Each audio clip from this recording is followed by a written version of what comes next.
Dalam nama Bapa dan Putra dan Roh Kudus. Amin.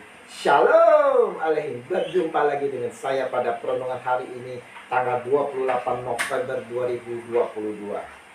Karena kasih karunia kamu diselamatkan oleh iman.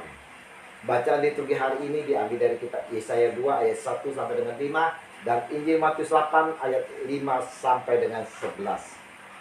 Saudaraku yang terkasih, akan hal kedatangan Tuhan kita Yesus Kristus, saudara, yang mana ditandai dengan berbagai gejala, menjadi suatu misteri, saudara. Banyak yang di luar sana tak mempercayai dan tak mengakuinya. Bahkan dari kita, saudara, yang mengakui sebagai pengikut Kristus, meragukan akan semuanya ini.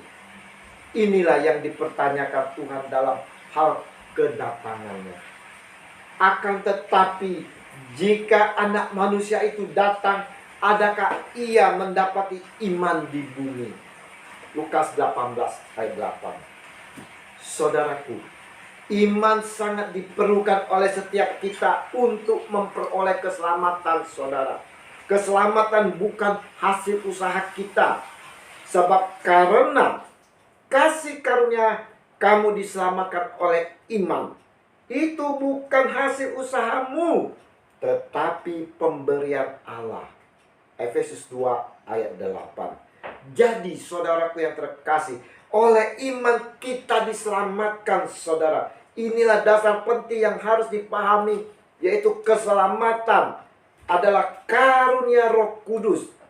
Dan selain iman, saudara, tentunya adalah kebenaran di dalam firman Tuhan. Jadi sebagai pengikut Kristus, saudara yang terkasih, kita tak perlu bersusah payah untuk mencari keselamatan itu, saudara. Bukan amal dan kebaikan yang diperlukan. Yang utama adalah iman yang teguh dengan sungguh-sungguh mau melakukan kebenaran dalam Kristus dengan tidak melakukan perbuatan-perbuatan dosa. Dalam iman berarti kita percaya akan Yesus Kristus yang adalah Tuhan Sang Juru Selamat, yang juga adalah Raja semesta alam, berkuasa atas semuanya.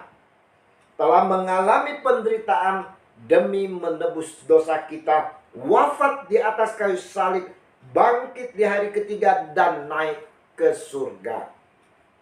Kita pun mengimani, saudara-saudara, akan peristiwa penyaliban Yesus. Ini adalah merupakan akar dari keselamatan yang ditawarkan Allah kepada umatnya.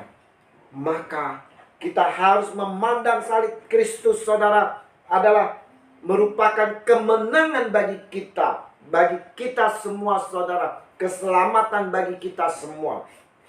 Inilah harapan besar kita sebagai pengikut Kristus yang berimankan akan Dia, adalah kematian Yesus membawa keselamatan bagi kita semua.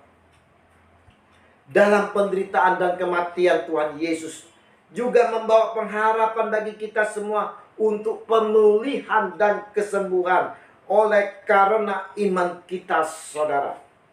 Kita bisa melihat bagaimana seorang perwira yang berkuasa atas bawahannya datang kepada Yesus dan bermohon, "Tuhan, hambaku terbaring di rumah karena sakit lumpuh dan ia sangat menderita." Matius 8 ayat 6. Yesus tidak pikir-pikir atau menunda, saudara. Tetapi Yesus segera meresponi permohonan perwira itu. Dan Yesus berkata kepadanya, "Aku akan datang menyembuhkannya." Matius 8 ayat 7.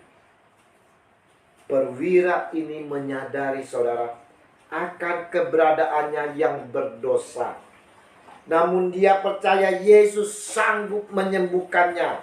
Maka katanya kepada Yesus dengan penuh kerendahan hati, "Tuhan, aku tidak layak menerima Tuhan di dalam rumahku.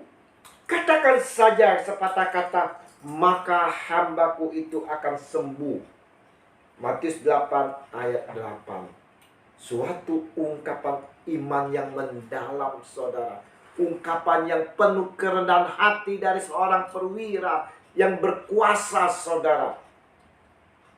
Apakah kita juga memiliki iman seperti perwira ini, saudaraku? Di saat kita mendapatkan permasalahan hidup, sakit, penyakit, atau apapun, saudara, adakah kita juga dapat berkata, Tuhan, aku tidak layak menerima Tuhan di dalam rumahku. Katakan saja sepatah kata, maka aku akan sembuh. Persoalanku akan selesai. Dapatkah kita menyatakan iman kita seperti ini, saudara? Setiap minggu, bahkan setiap hari, di saat kita mengikuti Ekaristi, kita selalu mengulang ungkapan iman yang sama, saudara. Tuhan, saya tidak pantas Tuhan datang kepada saya, tetapi bersabdalah saja maka saya akan sembuh. Apakah saat kita melafalkan ungkapan iman ini, saudara, sungguh-sungguh dengan penuh iman, dengan penuh kesungguhan hati kita, dengan penuh kerendahan hati kita, saudara? Perenungan hari ini dalam mempersiapkan kedatangan Tuhan kita mau bukan saja hanya mempersiapkan secara seremonial, saudara, tapi kita harus dengan sungguh-sungguh menumbuhkan iman kita. Kita harus selalu memupuk iman kita agar dapat bertumbuh dan berkembang. Dengan iman yang kokoh akan menjadi dasar bagi kita untuk memperoleh keselamatan. Dengan iman yang teguh, saudara, kita akan selalu dipulihkan dan disembuhkan. Untuk itulah, saudara-saudara yang terkasih, kita harus memiliki iman yang sejati. Karena iman adalah dasar dari keselamatan bagi kita semua. Tuhan Yesus, tambahkan iman kami, biar kami selalu dapat memperoleh kasih karunia Engkau kini dan sepanjang masa. Amin. Dalam nama Bapa dan Putra dan Roh Kudus. Amin. Shalom Aleihim.